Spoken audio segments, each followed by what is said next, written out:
Let me get started. Hi, everyone. Thank you for having me in the Teleclef series.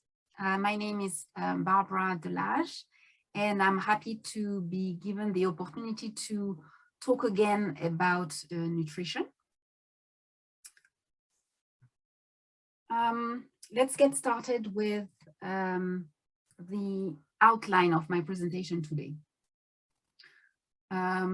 My objective today is to highlight again the importance of nutrition in the provision of care to patients with cleft.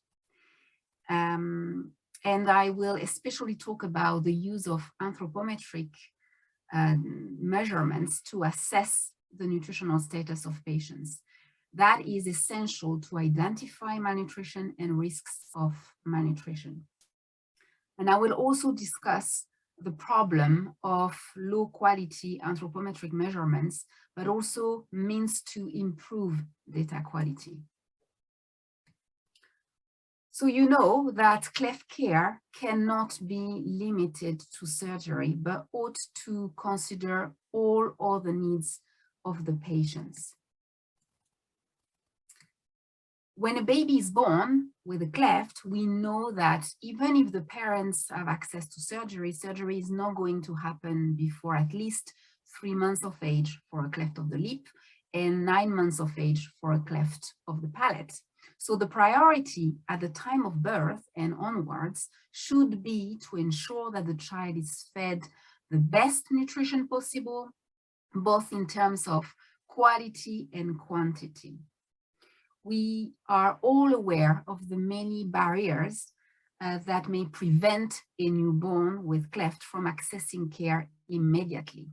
But ideally, feeding and nutrition care should start from the time of birth, and the nutritional status of patients should be followed up regularly.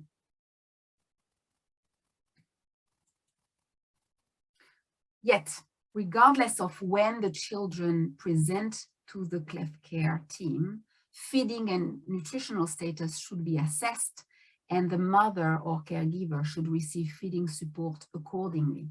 That is what we call feeding counseling and nutrition assessment. And it is described actually in a document available on STX called Guidance in Nutrition Care Provision. And I kindly invite you to read this document if you have not had the chance to do it yet. The objectives of feeding counseling and nutritional assessment are, for one, to promote optimal newborn, infant, and child nutrition. Secondly, to identify risks of poor growth and cases of overt malnutrition. And third, to mitigate the risk of malnutrition, and also, of course, to correct malnutrition when we have identified malnutrition.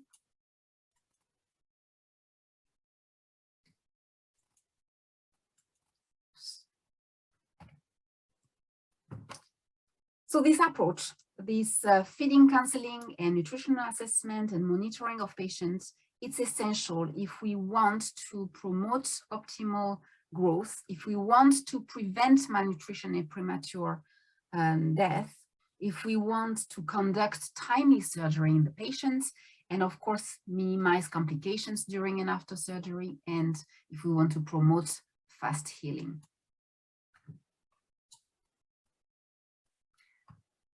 But when I talk about malnutrition and preventing malnutrition, I think it's important also to understand that it's not just about preventing death. It's also about preventing other irreversible consequences to malnutrition, in particular, because when I say irreversible, it means that there are consequences of malnutrition that we cannot fix even if we start providing essential and appropriate care to a malnourished child. And it is the irreversible damage caused by chronic malnutrition on all organs, including the brain that I'm talking about.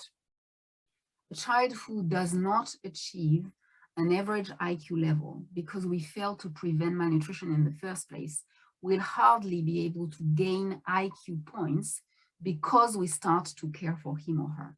And then it is his or her achievements in life that are compromised.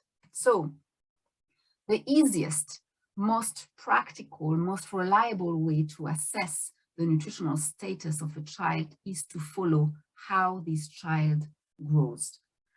And growth is a proxy indicator of the nutritional status, because without good nutrition, there can't be good growth. If we follow growth, we can infer that the nutritional status is adequate or is not. And following growth means following over time, at the very least, 2 anthropometric measurements: weight and length or height. So just a point here about length and height. Length is the stature that we measure for children less than 2 years in the lying down position. That's what we call length. For children older than 2 years, we measure stature in the standing position, and that's what we call height.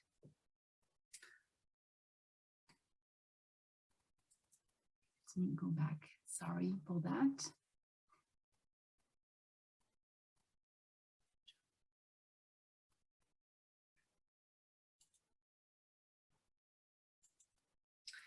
All right, so as I said, weight and height or length, these are what we call anthropometric measurements. But when we combine them with each other or with age, then we talk about anthropometric indices. And if at the very least, we should be concerned about weight and length or height, that means we should be concerned with at least 3 anthropometric indices. Those are the ones I listed here: weight for length or height, length or height for age, and weight for age. And to plot those measurements of weight and length or height, we should be using standard curves developed by WHO that describe how children grow under optimal conditions. So here are the 3 curves to be used for a baby boy less than 2 years old: the weight for length, the length for age, and the weight for age. And here are examples of plotted measurements of a boy that allow us to monitor growth trends over time. So, as I said, plotting anthropometric measurements on growth curves helps understand how a child is growing, and therefore what the nutritional status of that child is. So let's take an example here of a growth point. So we plotted here the length of a boy, because it's a length, you know that this is a child who is 2 years or younger, and indeed this child is 1 year old. And we plotted the length, 70 centimeter, against the age, and we got that growth point here in black. So what you can see is that the growth point is below the red line. What it means is that the child is shorter than he should for his age. The red line corresponds to a cutoff, a Z-score of -2 that serves to identify a problem. Because the growth point is below the red line, it means that the child is stunted. And I have this figure to show you what stunting means. It means that we should be very concerned by how short this child is for his age, as stunting is a proxy for chronic malnutrition. Now let's take another example. Here we have again another boy, 1 year old again, but this time the length of that boy is 73 centimeters for 1 year old. Okay, so if now you look at that growth point, you can see that it's below average, average being this green line. But okay, it's below average, but it's within the normal range because it's above the red line. Okay, so what it means is that the stature of that child is considered to be normal. The length for age for that child is within the normal range. But unfortunately, we have not been plotting the measurements of this child before, so we have no clue about the growth trend. Maybe when the child first presented, the growth point for length for age was here, above the green line. And at the second visit, it was here, on the green line. And now, at the third visit, the growth point is here, below the green line. Okay? So now let's join the growth points. When we look at this growth curve in red, you can see that the child is not growing in length as he should be. Based on the growth point at the first visit here, this child should have grown according to the black line.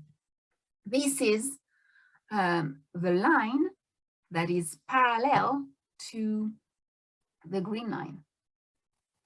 Okay, so if we had plotted now measurements, we could be looking at this red line and know that even if today the length for age for that child is not considered to be outside the normal range, in fact, we could predict that if we do nothing at the next visit, most certainly the child will be stunted. Okay, so if we had monitored the child, if we had plotted measurements for length for age for that child, over time, we could see that this child is stunting and at risk of becoming stunted if we do not act as soon as possible. So let me now give you an example to show you how important it is to also plot measurements using the three growth curves: weight for age, length for age, and weight for length. So this is now again the case of a baby boy who is 7 kilos. And so we plot the weight on that curve, the weight for age curve. So those 7 kilos and that baby boy is 1 year, okay? And now we look at that growth point. And what we see about that growth point is that it's below the red line, that cutoff that represents the -2 standard deviation, yes, the value for the dead score. It's below that red line, and what it means is that the child is underweight. It has a low weight for age that is outside the normal range. But actually, what does that really mean? Let's plot now the measurements onto the weight for length growth curve. Okay, so I told you that this baby is 1 year and is 7 kilos. Now I'm telling you it's 68 centimeters. So on the weight for length growth curve, we are going to plot the weight and the length, the weight for the length. And what we see, I hope you can see, is that the growth point here is within the normal range. Okay, it's below the green line, but it's above the red line, okay?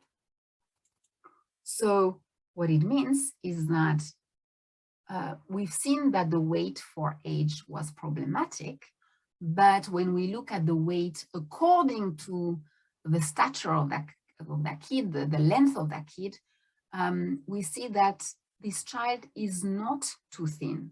The weight is okay for the current length of that child, okay? So now let's try to understand what's going on. Why this child is underweight when actually the weight of that child for his length is within the normal range. So we plot the measurements on the third growth curve, the length for age growth curve. So as I told you, it's a 1-year-old baby, it's 7 kilos, and it's 68 centimeters. So on that growth curve, we're going to plot the 68 centimeter for the age of 1 year. And what we see is that the child is too short for his age. Not only it's below average, but it's outside the normal range because it's below the red line. Okay, so this child is stunted. What it tells us is that if the child is underweight, it's because this child is too short for his age. So if we take all three curves together, that's what we should be understanding, okay? Because we know that the weight in itself is not problematic given the current length of that child. We have seen that the weight for age is lower than it should. The length for age is lower than it should. And that explains why when we look at weight and length together, the child may not look too thin. But what it means, in fact, is the child has been growing slowly, both in terms of height and in terms of weight.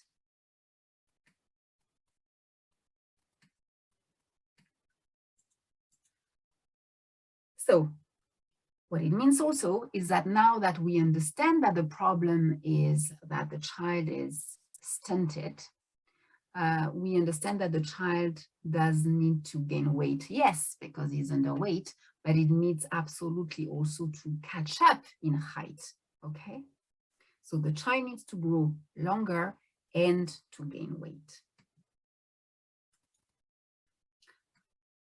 So in summary, what I've tried to show you with these examples is that monitoring growth over time and using all of a child's growth charts is important. It's important to understand how a child is growing and to understand if a child is at risk of becoming malnourished or if he's already behind in terms of weight and or length or height. And of course, that should help you with guiding your investigation on the causes of malnutrition in that child, or the causes of that child being at risk of malnutrition. And it should also guide the medical decisions regarding how to best mitigate the risk of malnutrition and how to address the problems. So now let me tell you a bit about how capturing anthropometric measurements helps us understand also the current nutritional status of children who present at SmileTrend partners globally and for the first time. Using specifically weight for height and height for age indices, we looked at the nutritional status of children at the first visit. And what we found is that over 40% of children are either stunted and or wasted at the time of first presentation. But what it also means is that about 60% are neither stunted nor wasted. But remember the first example that I showed you. We do not know how these children have been growing prior to this first visit. So keep in mind that it's not because they are not overtly malnourished at the first visit for these first growth points that you are capturing, that they are growing well and that they are not at high risk of becoming malnourished. But I'm also showing you this data because you should know that these results are not based on all the measurements reported by partners in STX. Why am I saying that? Because, in fact, out of all the measurements reported by partners, anthropometric measurements, that is weight and length or height, that are reported in STX by partners, about 12% of the measurements are implausible. They cannot be true. They are plain wrong. And because these values are wrong, we cannot know the nutritional status of 12% of children in the database. And what it also means is that if partners have used these implausible values to infer the nutritional status of their patients, there is no way they could have made the right diagnosis or taken the right medical decisions. So let's briefly talk about the sources of these implausible values. Of course, there might be mistakes made when one copies measurements from written notes onto the website. But this cannot be responsible for 12% of this false data. The main sources of measurements errors are either issues with measuring instruments that are not fit for purpose or that are not calibrated. But it can also be issues with measuring techniques. Either the person in charge of taking the measurement of children doesn't know the measuring techniques, or knows them but has not understood them, or just does not apply them. In fact, measuring a child, it's not easy. In fact, it takes training and practice to take measurements of weight and length or height with precision and accuracy. So to improve the quality of these measurements, there is need to understand which measuring instruments are fit for purpose and understand also the measuring techniques. There are resources to guide partners in STX. Here I'm showing you the example of a poster that explains how to measure weight using a baby scale or using an adult scale, when a baby scale is either not available or when an older child cannot stand alone on an adult scale. And the other example is a guiding document explaining the technique to measure height with precision and accuracy. You are certainly also aware about the spoon training workshops run by SmileTrain to build capacity for its partners in feeding and nutrition care provision. And if you don't know yet, the curriculum actually includes a topic on measuring techniques to improve, again, data quality and therefore to improve the way we care for the patients. There are also resources outside SmileTrain that are available to learn how to measure children and how to interpret measurements using growth curves. And here I'm showing you one of these examples. So in conclusion, I want just to make the point that there cannot be effective nutrition care without reliable anthropometric measurements, without growth monitoring over time and accurate data interpretation. So thank you very much for your attention, and I'm welcoming any questions.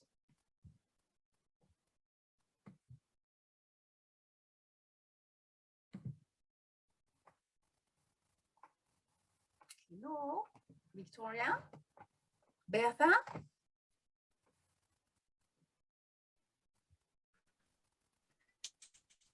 Thank you, Barbara. Thank you, Barbara, for that wonderful presentation. Merci. To our attendees, are there any questions you'd like to share with Miss Barbara?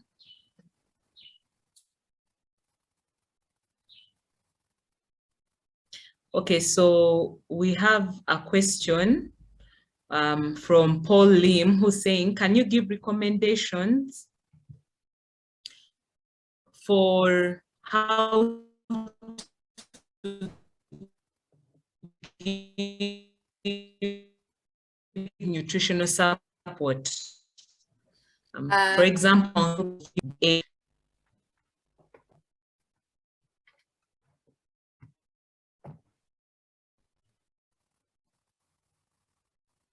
Bertha? Yes, Barbara? Yes, I think. Did you hear the question? Yes, no, I mean, I did not, because there was a problem, but actually I could read it. Okay. Yes. So I think that this is a question for you, Bertha, because my topic was more about actually before nutrition care, talking about how to assess the nutritional status. Yes. Now, when it comes to recommendation, I think this is more your expertise. Okay. Okay, let me take this on. Yes. So Paul, the question says, can you tell us, for example, amount of breast milk or formula based on age?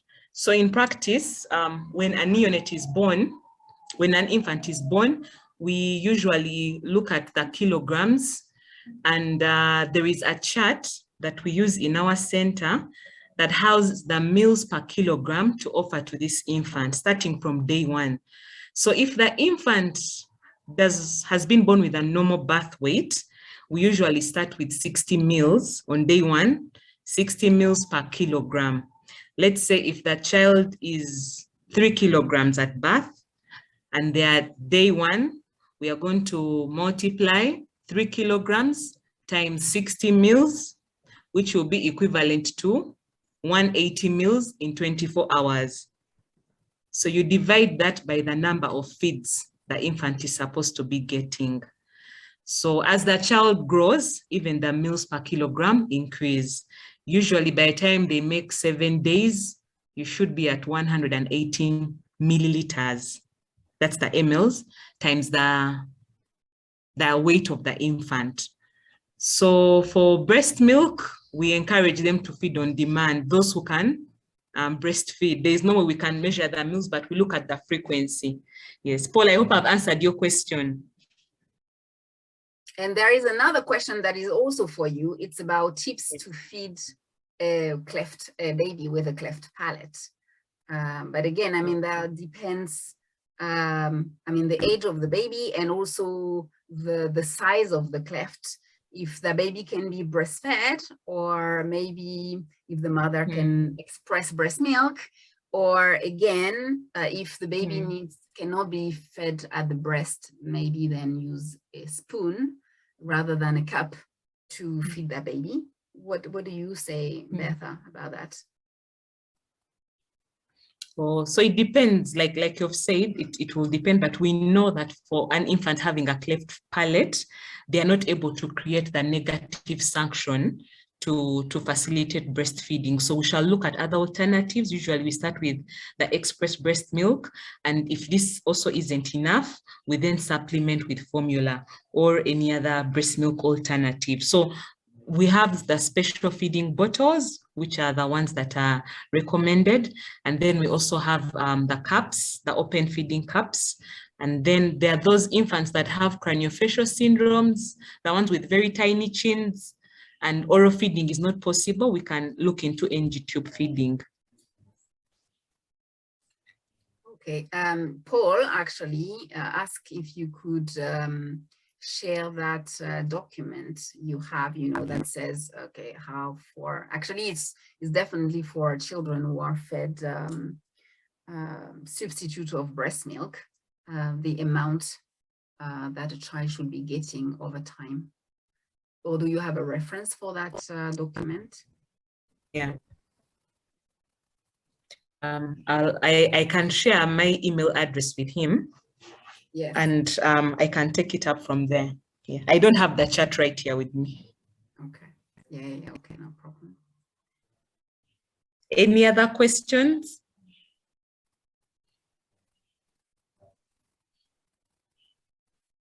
Well, I'm glad that means everyone understood everything about anthropometric measurements.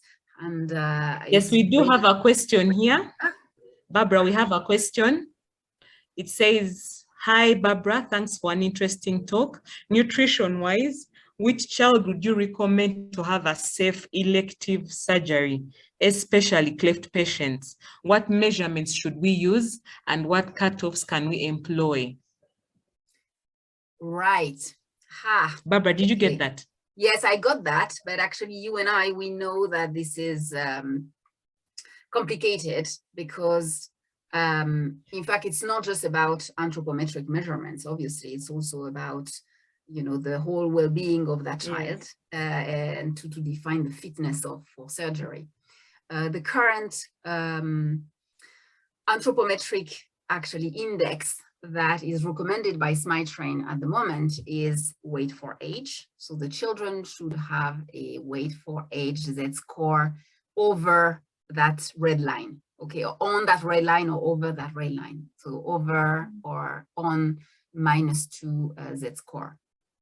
But as I said, the problem is that, you know, that child may be underweight, but you also need to understand, or might have a normal weight actually, but some children have a normal weight, but still they are wasted.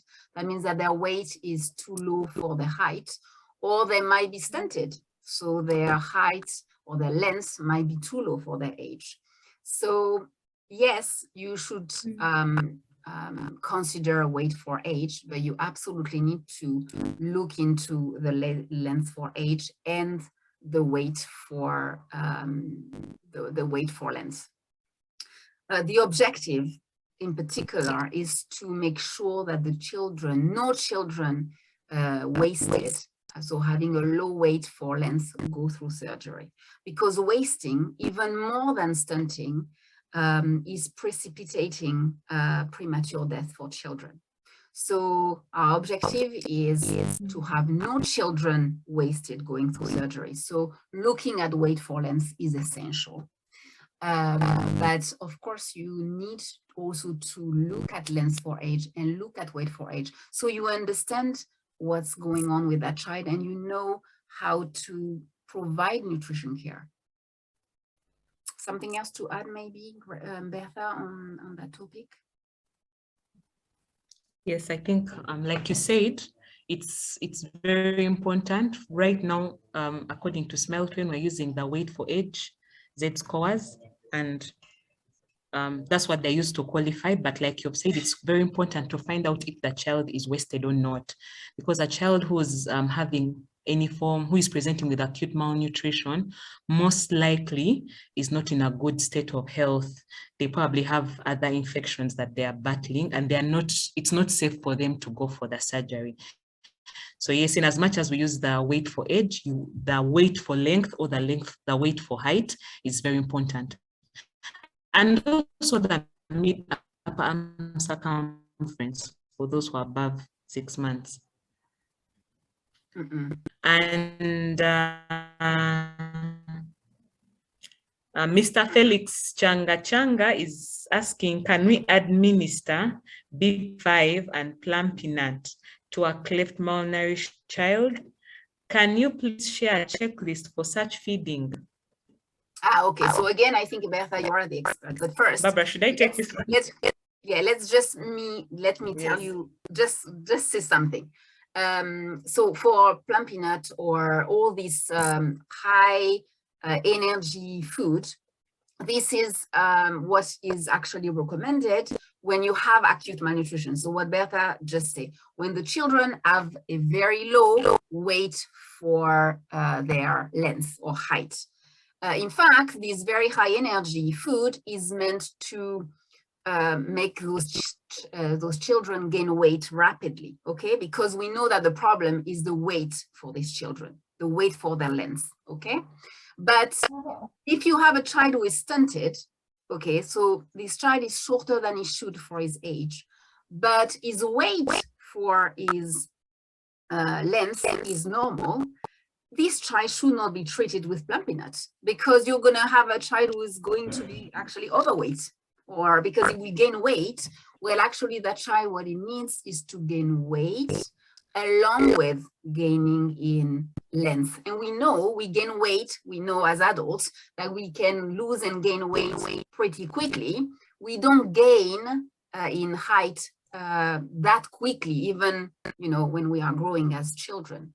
So the plumping out of this high energy milk or food, it's for the rehabilitation of acute malnutrition, children who are severely wasted. Would you want to add something to that, Bertha? Yes, Barbara, I think you've covered everything.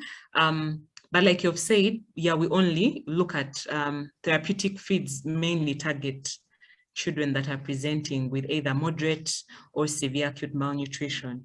And yes, and of course for the stunted children, if the child, correct me if I'm wrong, Barbara, but above 2 years, can the stunting be corrected? Won't the child always be shorter for their age compared to their peers? Okay, so that's the thing. We need to understand that as long as a child grows, that means until the end of puberty, there is room for catching up in length and height.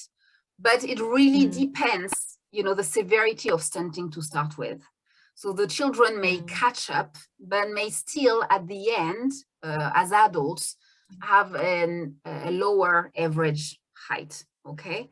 Well, what's important, in fact, is that sometimes underweight, because it's due to stunting in a child, but if now you got the child well taken care of, well fed, and you can follow the growth curve and you can see that this child is catching up in length and is getting better, this child might be underweight still, and for some time it's because of this stunting, but still he is maybe fit now to go to surgery.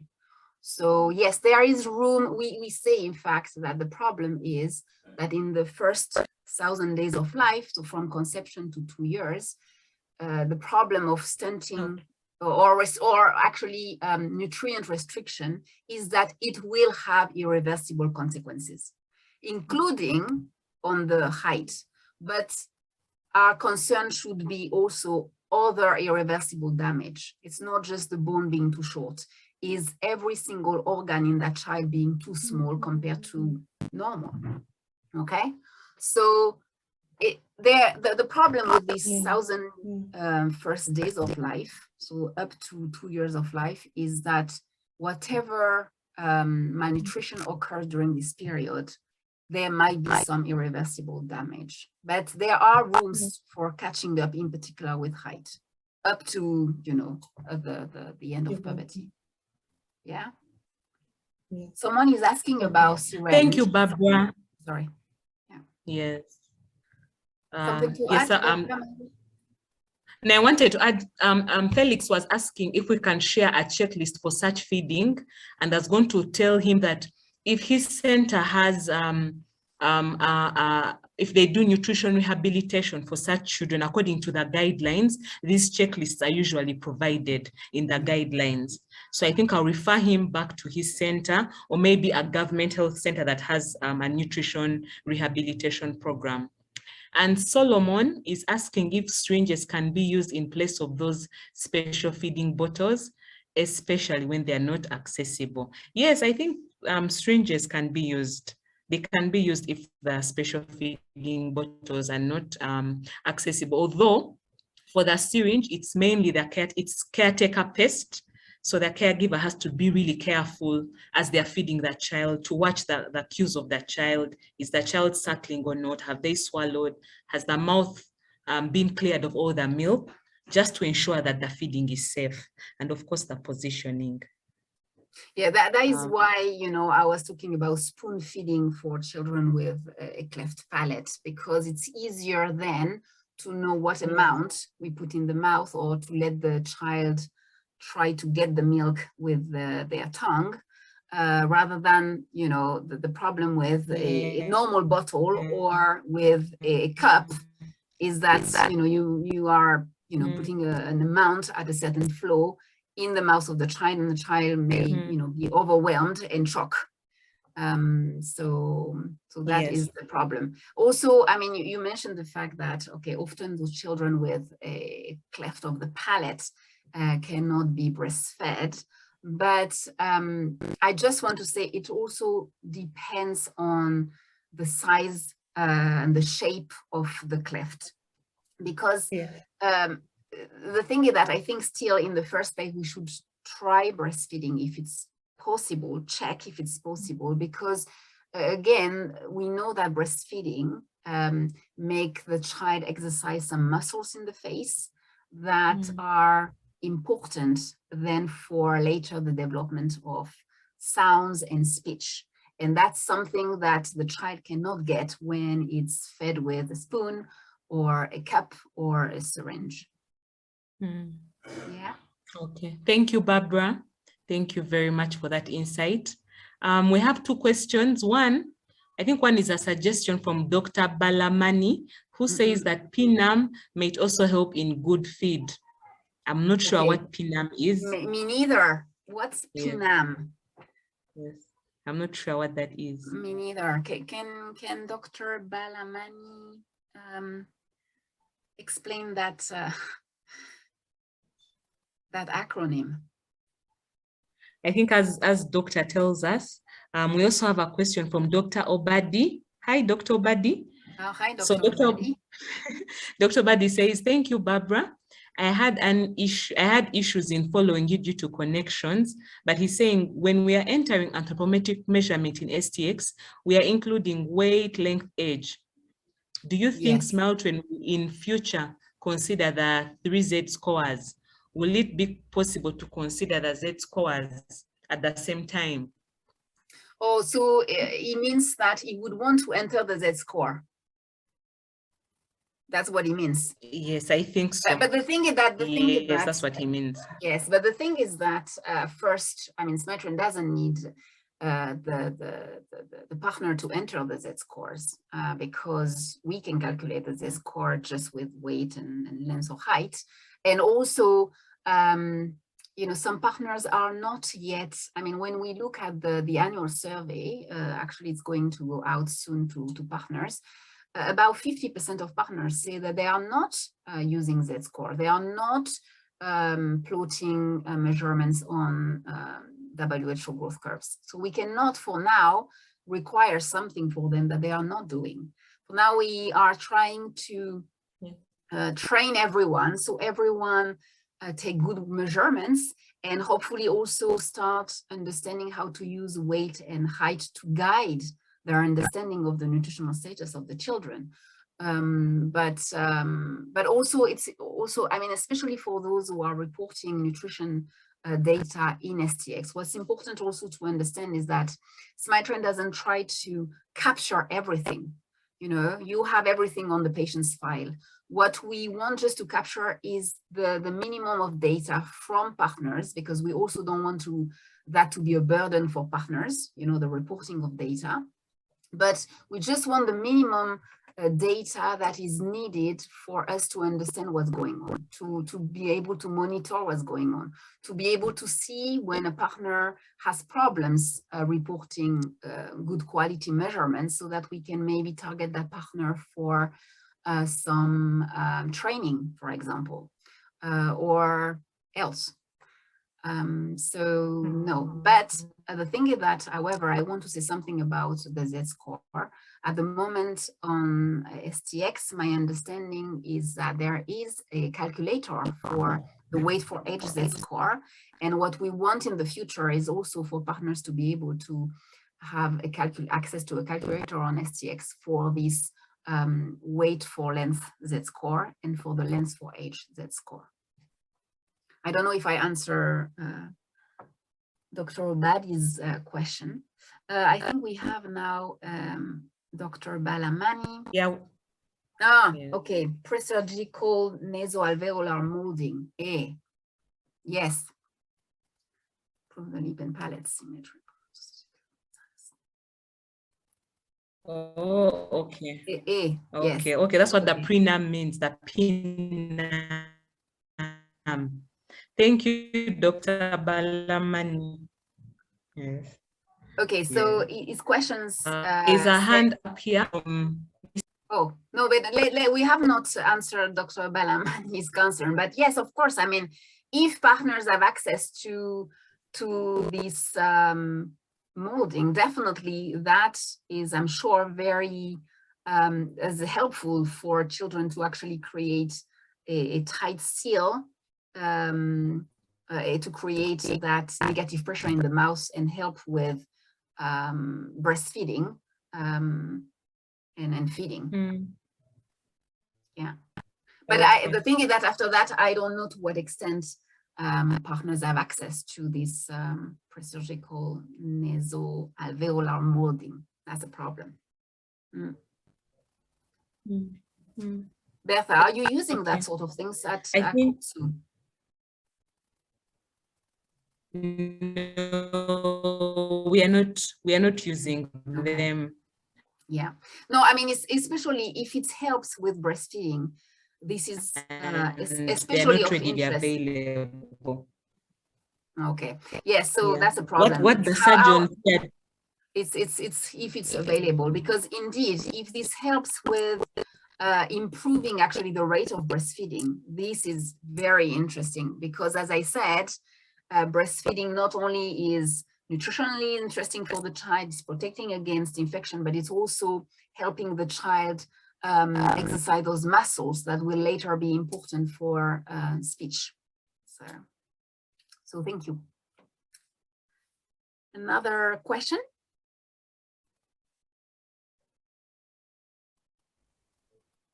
Bertha, are you still with us? Okay. So, there was a hand that was up. See? I realized that actually I'm reading the chat, so everyone is writing on the chat. No one is writing on the Q&A. It's okay. The chat is okay. Someone had put up their hand, but I can no longer see them. Yeah. Someone had put up their hand, but I cannot see them. No, and I cannot see either. I think maybe they have gone. No. There was a hand that was up. Dan. Okay, so I don't know if there are other questions, but Dan, if you're still there, you can send in your question. Yeah.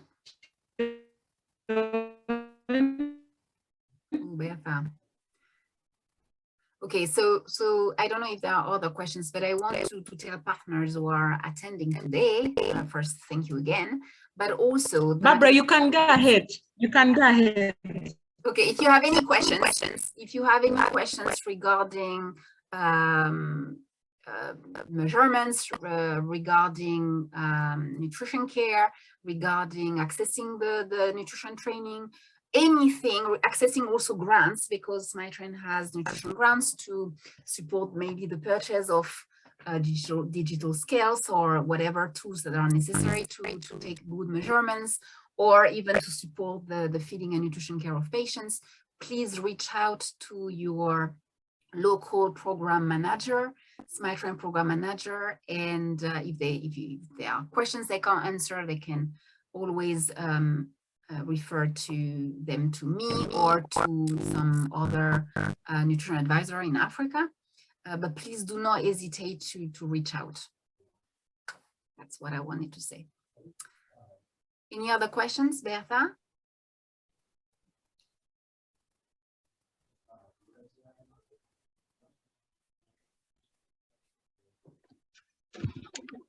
Hi, Victoria.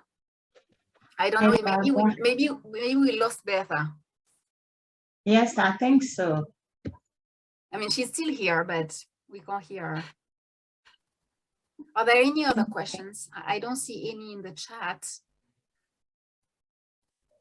Also from my end. Okay, she's here. Can you hear me now? Yes, yes, we can. Okay. As finally able to see Dan. Dan, do you still want to say something? Oh, now he's off. But then has a question. Can you That's to you, Barbara. Yeah. Can you discuss genetics? I see many breastfed babies changing growth curves after 1 Mr. year Paul of Lima life. is asking if you can discuss genetics. Yeah. I see many breastfed babies changing growth curves after 1 year of life. What does that mean? I mean, anyway, at 1 year of life, children should not be exclusively breastfed anyway. They should hopefully be breastfed, but also have been introduced with complementary food. So I don't know, what do you mean, Paul, by changing growth curves after 1 year of life? You mean failing to thrive after 1 year of life? I don't know. And are you talking about? We don't know if it's for the better or for the worse. Yeah, and also I don't know if it's babies breastfed, but babies with cleft, or any babies. I don't know. Do you understand, Bertha, the breastfed babies changing growth curves after 1 year of life? What does that mean? The question is not clear. It's not clear. We don't know if they are actually gaining weight after starting the complementary feeding, or losing it due to poor infant and young child feeding practices. And how it ties with genetics. I don't know, maybe that's what you wanted to ask. I'm not sure. I mean, I don't know how genetics would then interfere with growth, but just from 1 year of life. I mean, definitely, I think that when you have syndromic children, there are reasons other than just feeding that may affect the growth of the babies, but I don't think that it's from 1 year of life. It's from the beginning. So I don't know. But if you have some questions, or we have not answered the question the way you liked, or not enough, or you want more explanations, also send your questions to Victoria, or your local program manager. And again, I think we will happy to take the time to answer them and email you back. All right. Thank you, Barbara. I think Paul has clarified on his questions, but we are running out of time. So Victoria will forward it to you. Victoria, is that okay? That's fine. Okay. Thank you very much. Well, thank you, Bertha. Okay, thank you everyone for joining today's Telecleft in collaboration with Smile Train and West African College of Surgeons. We also appreciate our speaker today, Barbara, for telling us all about nutrition. If you have more questions that you would like to ask, we are available to welcome your questions. We'll send to her to give us answer which you will get. Thank you very much once again. And we look forward to see you on the 29th of November, which is the last Monday in November again, to have another interesting topic. Thank you, everyone, and have a great day ahead. Bye. Bye-bye, everyone. Bye-bye. Bye.